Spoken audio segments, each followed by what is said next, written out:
Welcome to TradeTheMBI.com. This is John's reports for the 24th, and you can see it, so we get the magenta candle, but we're still looking at a relatively positive setup here with the rising steel and a very strong shakeout under also rising gold above 50%, usually leads to a move to the 100%, something we've talked about in the past, but it's always good to refresh that when we see it happening, especially on a daily that's strong. We, of course, moved to cyan under red, and that's where we get the little cyan candle popping in right there, similar to this one right here. And, of course, our early market reaction to it is exactly what you would expect. Quite a good-sized move. So no issue with that whatsoever. Again, this is that continuing move towards the belief that a election resolution is completed. NASDAQ not doing quite as well, and this is an underperformance, which means that it's an interesting aspect because the readings are completely different from a DOC standpoint. We're still going to get a little similarity from the shakeout, but in general, not really performing anywhere near. Now, of course, tech has had a much stronger and faster run, so the rest of the market lagging is not a shock in that it's trying to catch up. But still, the S&P now at this particular point is outperforming NASDAQ significantly. And the back and forth tail of the euro is really subject to the U.S. back and forth with election status as well as COVID-related lockdowns. Again, we have this divergence where you have blue states that are locking down very hard and red states that refuse to do so. It's an interesting mix. I saw one of the most ridiculous ones. They're banning alcohol the day before Thanksgiving. I don't understand how that impacts the virus at all. But this is some of the totalitarian, reactionary behavior that you're starting to see now. It's really a la 1930s. It's very strange stuff.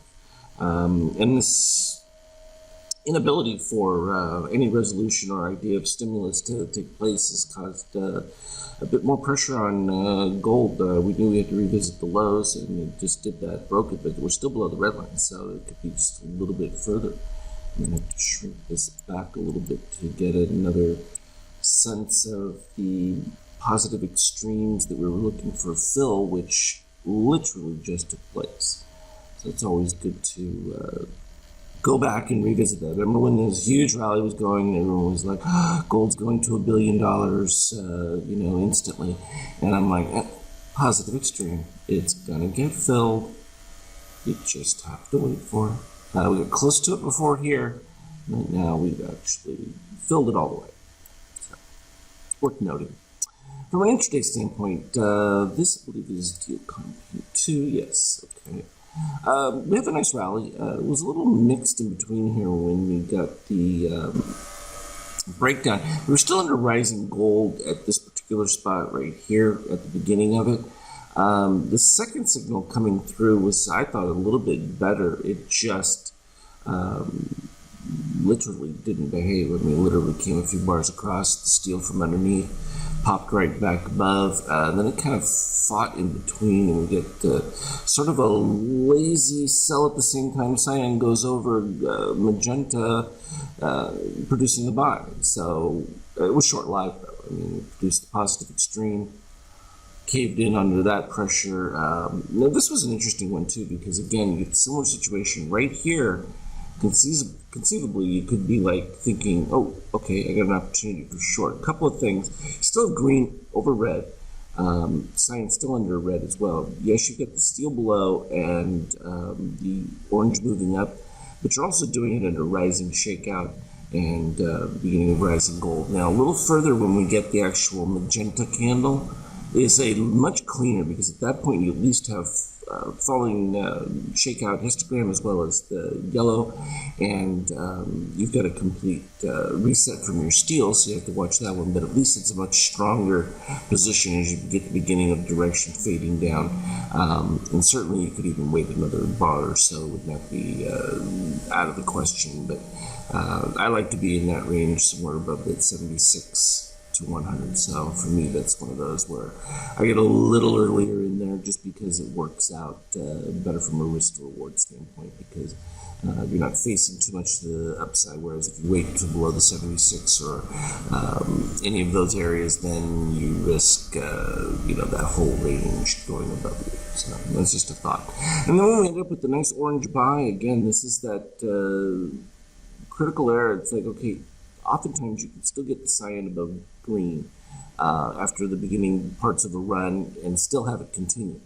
But when you get that steel break coming below with the orange rise, that's usually when you're going to have some problems. And that, of course, did take us right back to the dip below the red line, which was the fill of the low. That was the expectation. We went a little bit further than that, which not surprising, producing next round of buy configuration, and that one actually took off. So here's that situation right here, where you get the cyan over, in this case, all the way till about right here. You get your first weakness sign, but it's happening under rising shakeout, rising gold, and histogram above yellow line. So that's not even something that you would be thinking about from a short standpoint.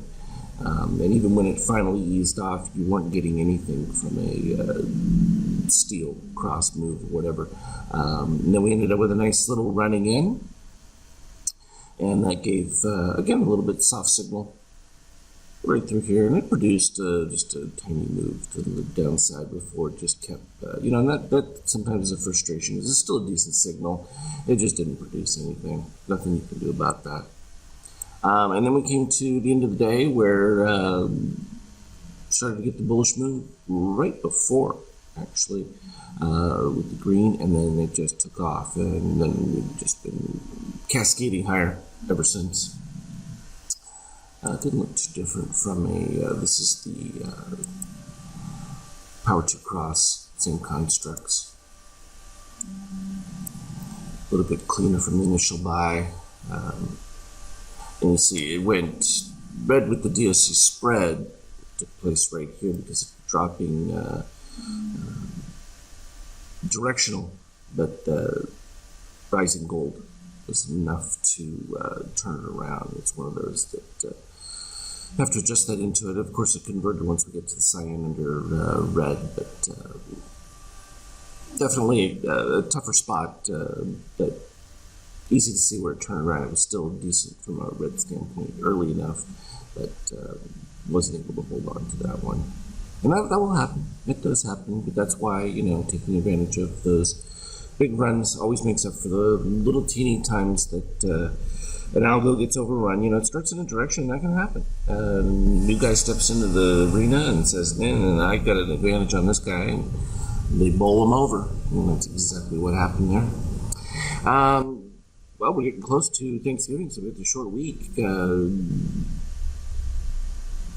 Should continue to be positive, though, because usually the shenanigans don't happen until the Friday when we get very late volume trade, and then we're going to be leaning towards the December trade, and that could get very interesting because the court cases are just about to heat up. I know that it's all been done and said in the media as to what's going on, but we'll see. There are some interesting potential court cases out there. Percentages are still low, but you never know. As always, trade well. We'll talk again later, and also follow up on the Skype chat with any additional charts in there.